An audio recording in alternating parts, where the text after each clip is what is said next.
Here we are, 2 or so weeks since last time. Update. Problem. About 2,000 kids still don't have busing. That includes non-public, primarily, some public. Problem again, many public school students are not getting picked up on time, are getting home late. Problem. This office has received about 771 calls to be exact, from parents, public and non-public. What can we do to help them? Problem. The union, the LEA, entered into a contract which has specific start and end times. They cannot be adjusted. Therefore, the routing problem with the buses is going to continue which means public kids are going to be waiting and waiting and waiting for buses. We've done Oprah request of the state. We've done Oprah request of the district. We've spoken to people in the district. And here's what we learned. People watch the scoop. Last time we raised an allegation that bus drivers who are not working full time but were getting paid overtime, and people said, can't be. Well, guess what? I'm sad to report it has been. We have now learned that numerous bus drivers were paid overtime with your tax dollars and mine who weren't working a full week. You know, the buses that sit by the middle school. To the credit of the board president, I understand, and other board members, they put a stop to that. But that's not their job to do. Last I checked, isn't there a fiscal monitor, a state monitor, a special ed monitor, a monitor, all, by the way, we're paying for? Aren't they supposed to make sure? And this is just the tip of the iceberg. Maybe I need to come on the scoop every 2 weeks, say, here's a problem. We'll have the board watch it. They'll call up the administration. The monitors will then be called. And then maybe we'll save. Hey, we don't need a referendum for $1 million. We'll just save it this way. I don't know. But it's true.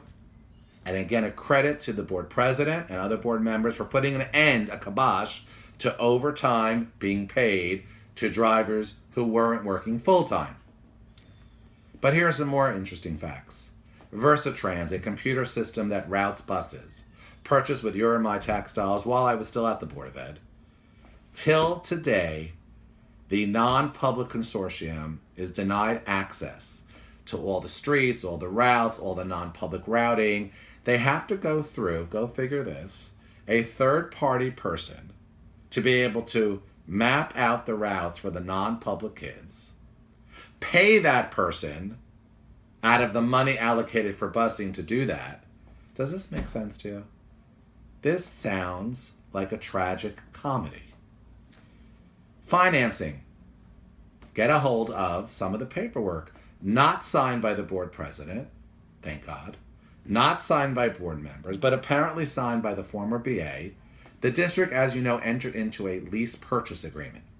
They have to give financials. They have to be able to show they have to pay. They have to sign closing documents. Well, what we've learned is that the district represented, as part of the cash flow, they were going to use these new buses, both for public and non-public kids, because after all, the non-public consortium would pay, rightly so, to use these buses. You know, the ones that sit idly by the middle school or in Coventry Square apparently snoozing or wherever they are. And that would generate money for the board to pay the lease purchase. Till today, it's not being done. Who to blame? Who to blame? I say it doesn't matter who to blame. Many people to blame. But instead of calling this office, I have a feeling that if you start calling the board president, this is a man who, in the last few days or so, I've gotten to learn about more. 732-364-2400. Push 0, ask for board president Barry Ian. I don't know his cell phone, but that's the Lakewood board office. Ask to speak to him. Ask for the superintendent's office to get him a message. This man, from what I understand, is a businessman. Well, let him run this business.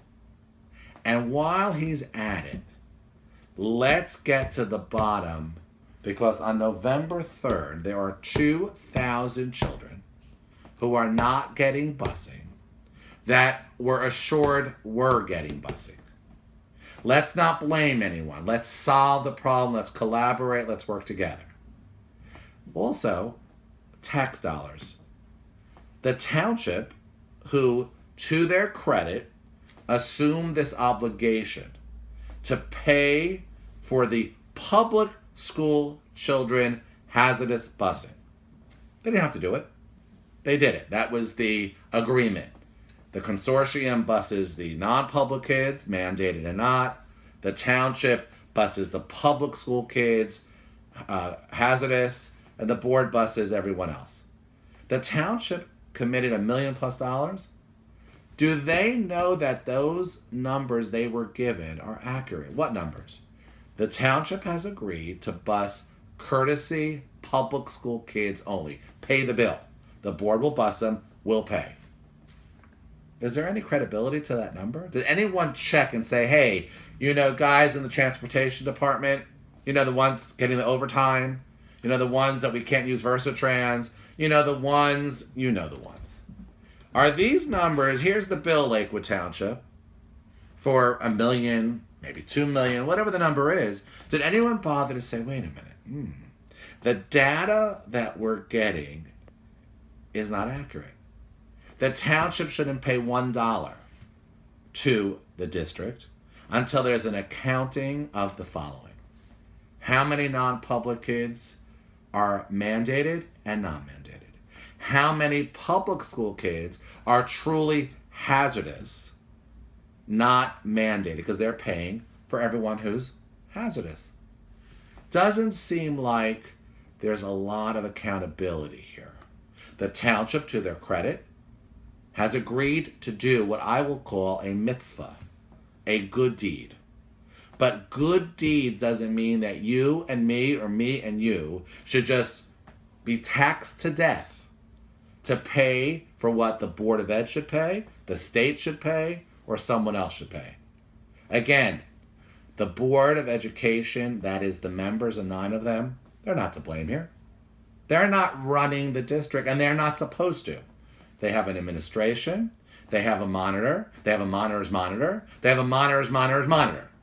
Mr. Azara, I've been speaking to him. He always says, Mike, that being me, one mic to another. Let's talk this out. We have been speaking. He has provided some information, but I still can't understand. And I'll end on this. 2,000 kids without busing. Wait a minute.